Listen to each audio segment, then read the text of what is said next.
This is a Sports Catastrophe production. Hey there, Heather, ho there, it's Jeff Cutter Diamond. Welcome you to another Sports Catastrophe Birthday Boy. And the birthday boy for today, July 27th, may be dead, but technically I really need to do this guy.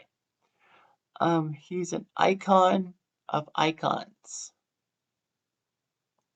for baseball coverage. And this guy was a prominent player, manager, and coach.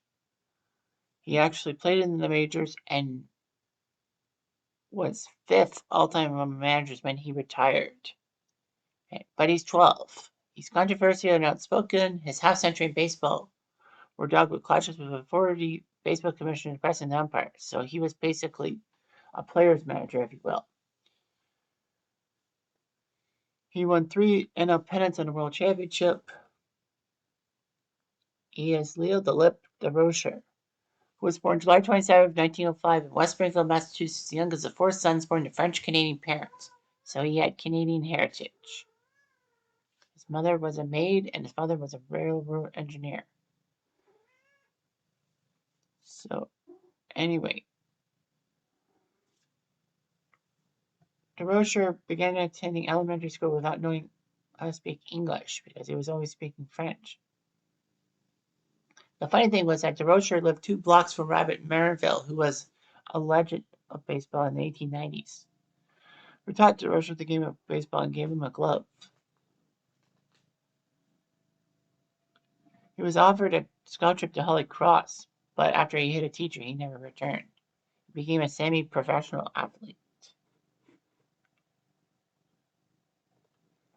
He was scouted by the Yankees and went to the Eastern League of Baseball in 1925. He played 2 games for the Yankees in 1925. He would be in the minors prominently the next few years, and then he came back to the Yankees in 1928.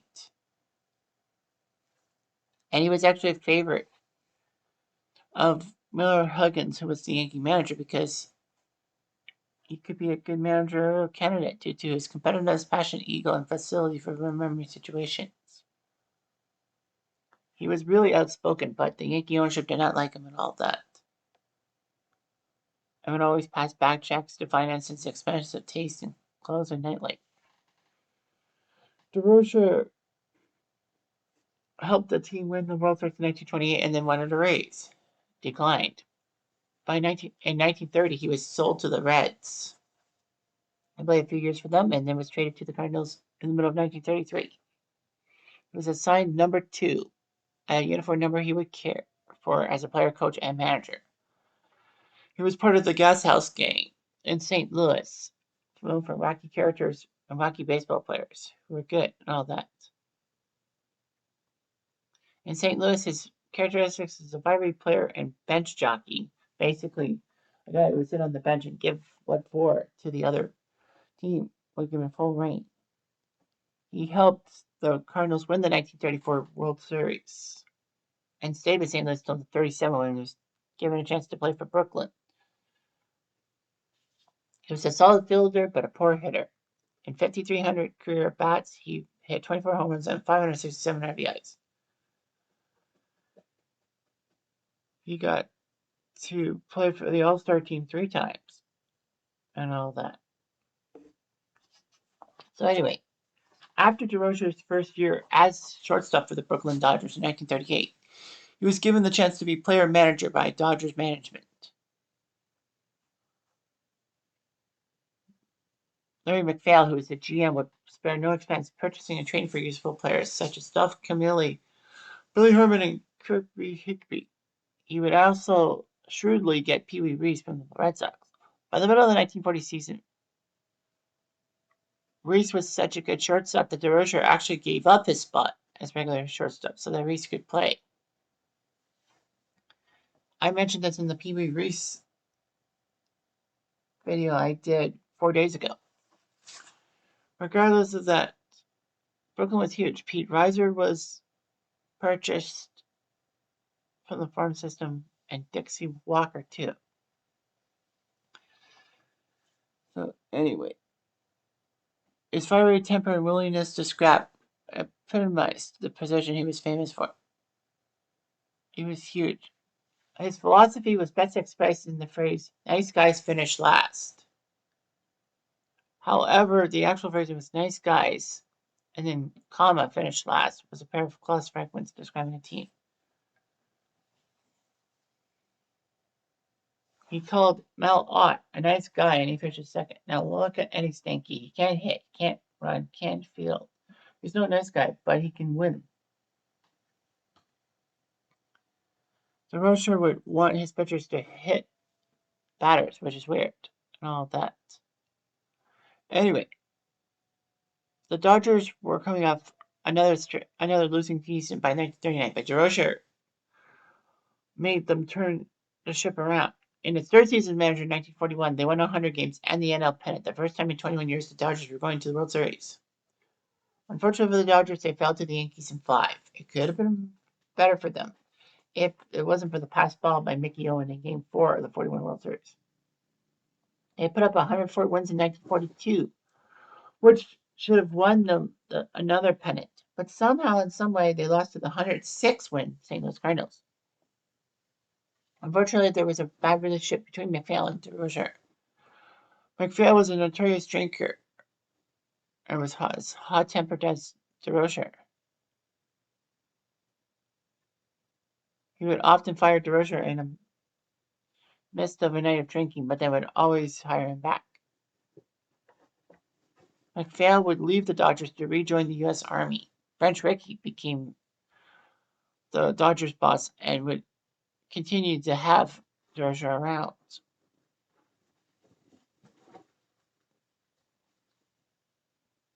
So anyway, Durocher would actually clash regularly with Commissioner Happy Chandler. Chandler did not want Durocher to be with friends who were gamblers, bookmakers, and had mob connections.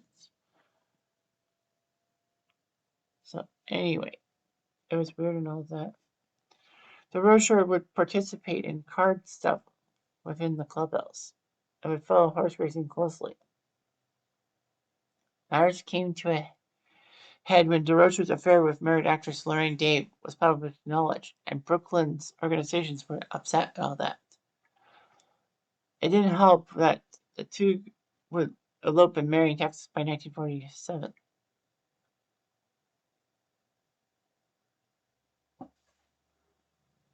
Anyway, yeah, I did all that.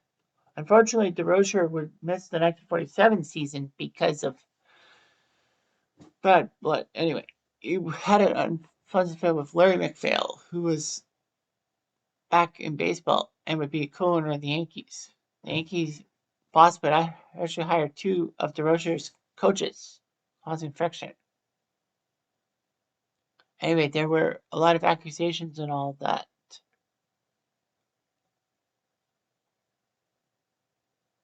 And Durocher would ghostwrite an article that said that there's a double standard for Chandler, or Happy Chandler, warning him against his associations, but not MacPhail or any baseball executives.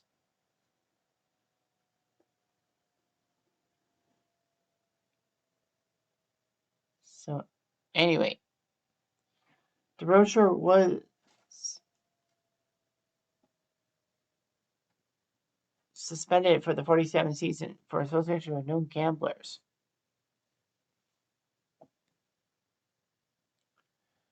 Anyway, Durocher would not be managed in 1947, which, of course, meant that he would not be managing Jackie Robinson in his first year in the majors.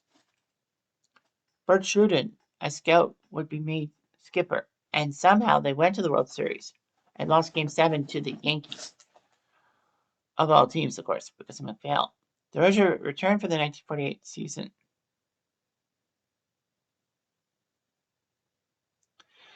But his outstanding personality was bad, so anyway, there would be a deal that Durocher would be left out of his Brooklyn contract to join the Giants. And he was the manager in 1951 when the Giants made that massive comeback to win the NL pennant, especially in Game 3 because of the famous shot heard around the world home run. Durocher would help the Giants win the 1954 World Series, its only World Series champion as a manager by shocking Cleveland, who had 111 wins that year. A lot of people admired him and all that. He was an aggressive manager. He either succeeded in getting the best out of the players or getting nothing out of them at all. Anyway, Durocher would actually become an executive at NBC, leaving the Giants, and become a color commentator for baseball and host of Jackpot Bowling.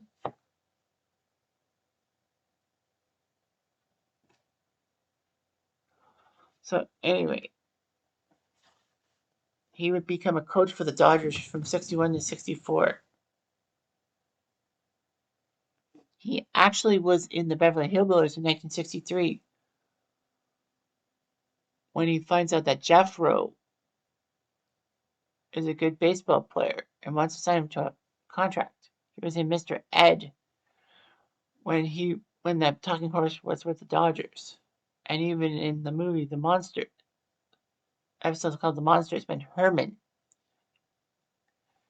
the patriarch of the Monsters, could be the next Mickey Mantle, hitting home runs and all that. That was pretty amazing. Now Durocher would do such a thing for 3 very good shows. Durocher would go back to being a manager by 1966 with the Cubs and all that. He says he's the manager, not a head coach. He's the manager.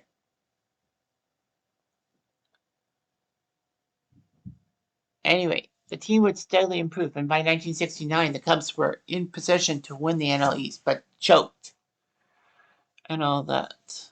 They were hit hard by the Mets and that black cat in the dugout and all that.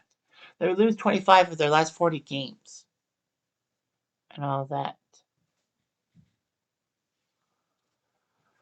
Unfortunately, Durocher's problem was that he used his best pitchers on 2 or 3 days rest instead of the 4 or 5, which was natural. Exhausted the pitchers in the long run. All that. Durocher had a problem with Ernie Banks because Banks had bad knees, but he couldn't bench him because the Cubs fans would be upset and all that. He was upset with Ron Santo and a lot of other people. He was fired midway through the 1972 season, and yet another major reason why the Cubs in '69 sucked was they played a lot of day games. They weren't used to the night games and all that. Nevertheless, he would manage the Astros for the final 31 games of the '72 season, being above 500. He would get 1 full season with the Astros, winning 82 games. Unfortunately, a lot of players were not happy with him and all that. He decided to resign. He was going to be in the Pacific League with the Taiho Lions, but because of hepatitis, he had to retire.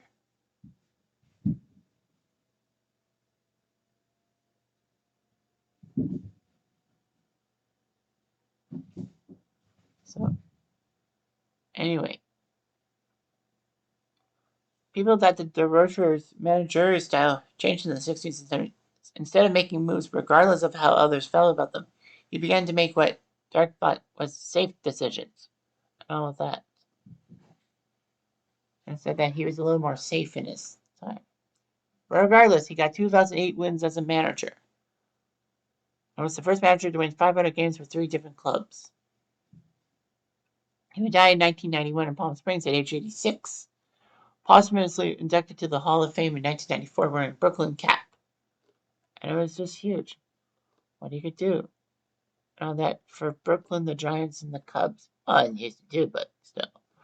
He was married 4 times. He was actually deemed ineligible for service in World War II because of a punctured eardrum. He had a daughter and adopted 2 children with his 3rd wife, Lorraine Day.